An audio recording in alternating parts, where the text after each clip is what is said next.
Ghana, members of the Diplomatic Corps, Your Excellency Patrice Motsepe, CAF President, Uli Keita, Executive Director of YouthConnekt Africa, Charles Ambali, the UN Resident Coordinator, Ahuma Eziakonwa, RBA Director of UNDP, Pius Ahije, our CEO of the National Youth Authority, distinguished invited guests, the media, youth of Africa, ladies and gentlemen.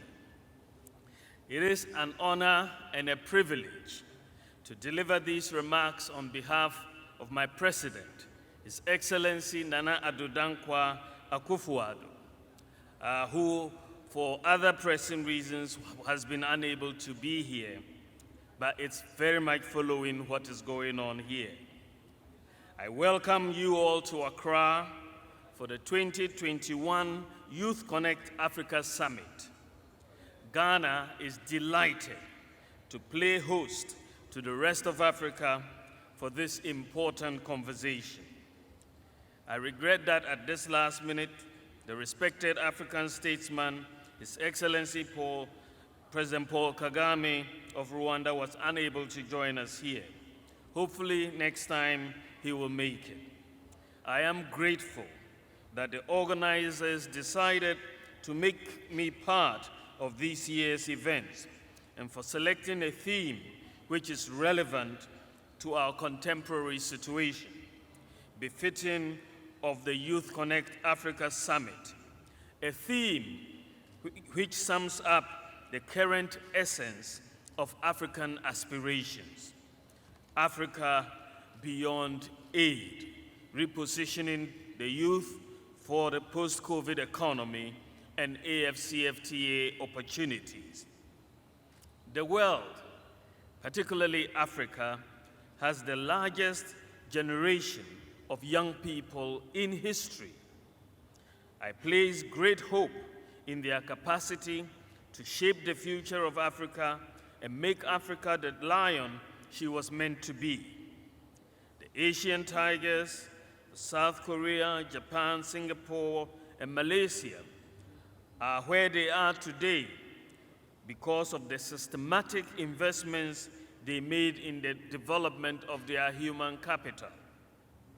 Their period of boom and growth happened when their populations shifted from ones of many dependents to ones dominated by working age groups.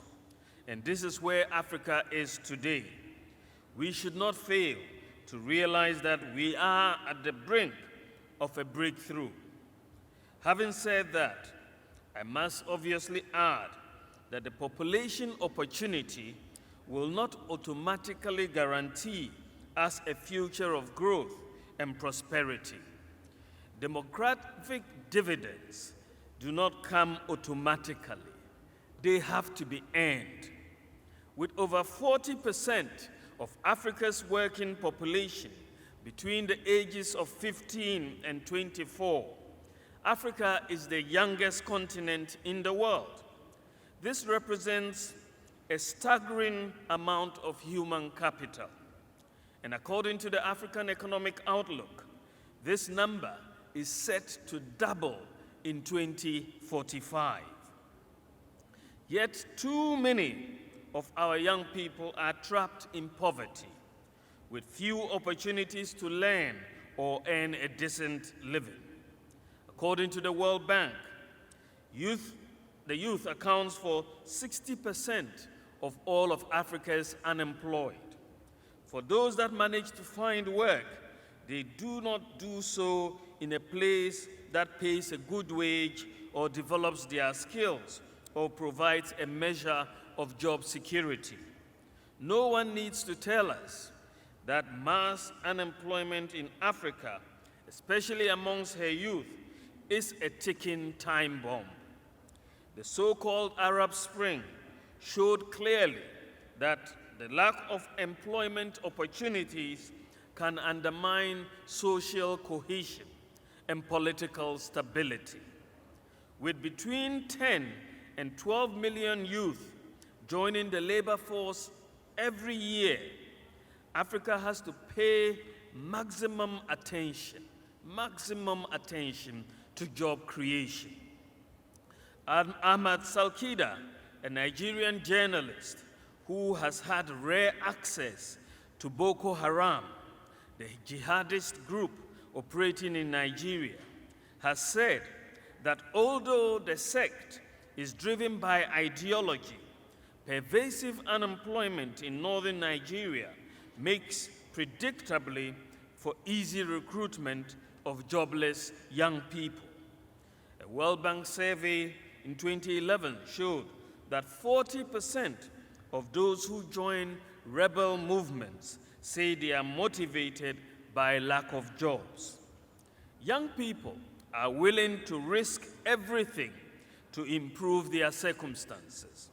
We have seen in recent times high numbers of them taking harrowing risks around the Sahara Desert and Mediterranean, trying to reach their mirage of a better life in Europe. What this means is that if we provide them the right environment in Africa, they will make our continent great. If these youth are encouraged to spend their considerable energies at home, Africa could experience huge economic gains.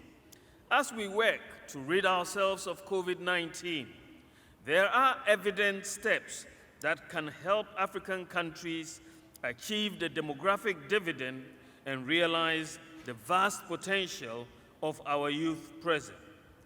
Increasing investment in young people is key. This includes promoting quality education that prepares them for future of opportunities. A diversity of training will be needed, from quality primary and secondary schools to technical and vocational training schools, to teacher training colleges, to research-intensive universities.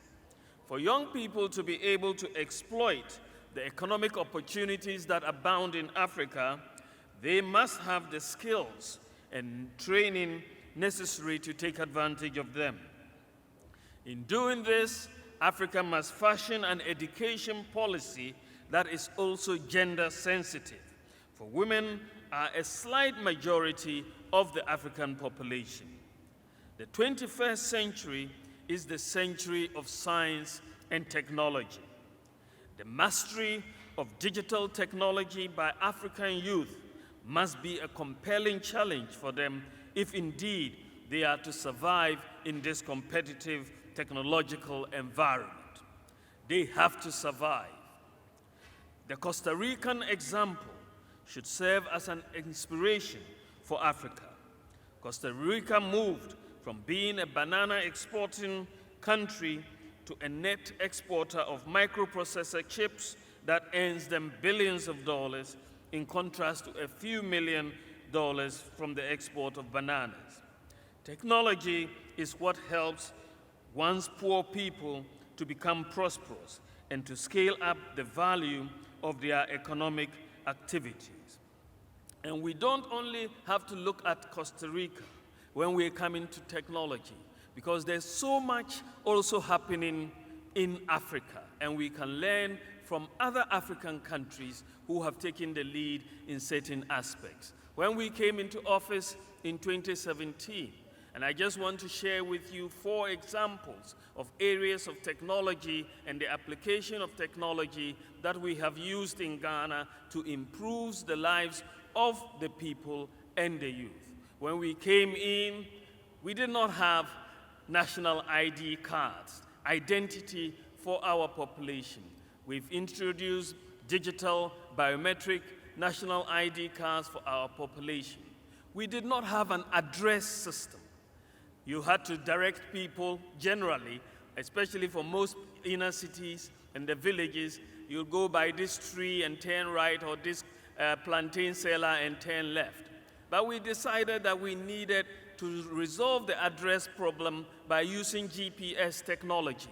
And we did a national digital property address system using GPS technology, and that has provided addresses, unique addresses, to all properties in Ghana, in the villages, in the cities, all properties. And this is a first. We've engaged Google since last year, and we have now obtained their agreement because they had to go through the technical processes to evaluate our digital address system. So by the end of this year, Google has agreed for us to integrate our digital address system into Google Maps so that people can use them here in Ghana. We moved from there to address the problem of the fact that so many people, including a lot of the youth, did not have bank accounts, and therefore they are excluded from the financial system. Even though they did not have bank accounts, most of the youth have mobile phones. In fact, we have more mobile phones in Ghana than the population of Ghana because people have 2 and 3 mobile phones. So we asked the question, can't we find a way where we can integrate the mobile phone in terms of mobile money with the bank accounts so that they are interoperable, so that your mobile phone can act as your bank account. And if we are able to do so, then we will solve that problem of only 30% of our people having access to financial services. Now we moved and did what we call an African solution to a global problem, because we were the first country to do so. We have implemented what we call mobile money interoperability, which means that you can move money from a mobile money account into a bank account and from a bank account into a mobile money account. This has immediately brought in all the people who did not have bank accounts to be able to access financial services. And therefore, we have been able, with this mobile money interoperability solution, we've been able to increase the number of people, the proportion of the adult population who have bank accounts or bank access to financial services from 30% to 90% in one foul swoop.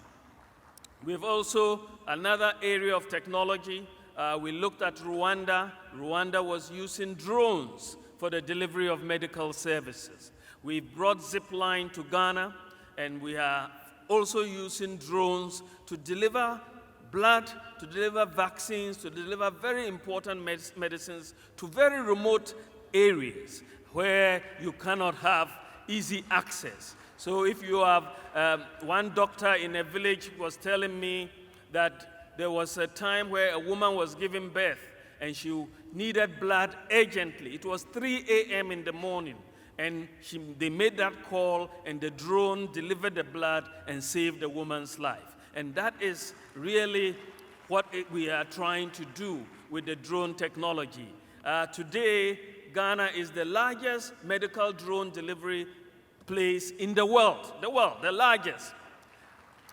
We learned from what was going on in Rwanda, and by next year, we will have the whole of Ghana, every clinic covered by drone delivery. And so these are areas that we have to understand, that we are coming late to the technology. We can leapfrog. We should have a mindset that we can do things even better than the advanced nations. They're not, simply because we are in Africa doesn't mean we cannot do things better. We can do better than even the advanced nations.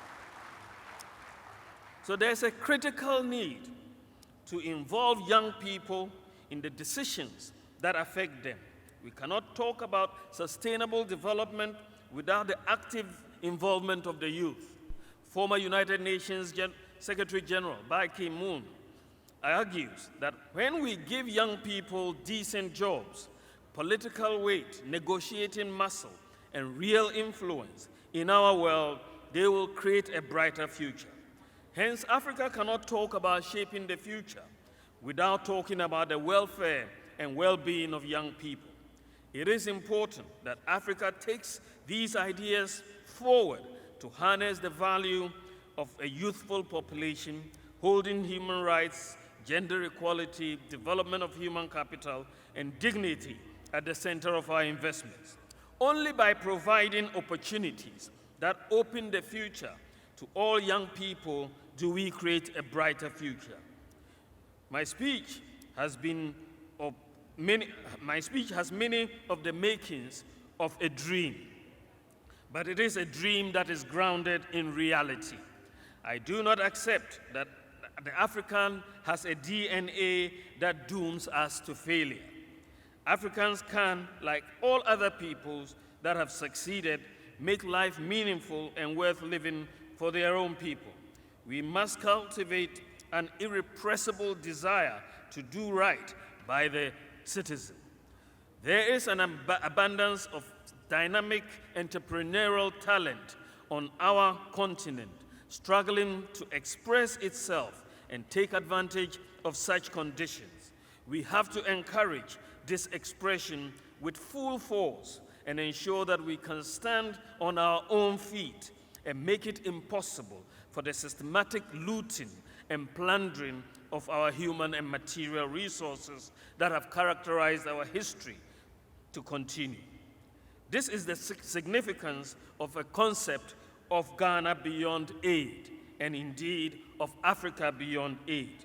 Simply put, I just want us to have more self-confidence and accept that we shall never reach the level of development we aspire to by relying on aid or external assistance, no matter how generous. It is a mindset that I wish Africans to discard, a mindset of living on charity and handouts. To get to a situation of Ghana beyond aid, we will have to harness effectively our own resources and deploy them creatively and efficiently for rapid economic and social transformation. It will require summoning up hard work, enterprise, creativity, and innovation, and maintaining a consistent fight against corruption in public life. It will also require that we break from the mentality of dependency and manifest a confident, can-do spirit fueled by love for country and the continent. We cannot subordinate the common good to build a prosperous continent to the selfish interests of a few. It is vital to this end that we continue to maintain momentum towards the full implementation of the Africa Continental Free Trade Area and mainstream COVID-19 strategies into the national AFCFTA plans, given the potential for the AFCFTA to become the game changer for Africa's economic transformation. More than ever, regional and continental integration remain the imperatives of our time to boost our production and strengthen our market and promote self-reliance. Thankfully, ladies and gentlemen, most of Africa has decided to chart a fresh and new path. It is my hope that it will serve as the impetus for reshaping our activities and reshaping our countries and constructing a new road of growth and development in freedom, which will lift the long-suffering African masses out of poverty into the realms of prosperity and dignified existence. Once again, I thank you sincerely for making me part of this conversation and for your kind attention. Youth can do it. Thank you. Ladies and gentlemen, please rise for the President of the Republic,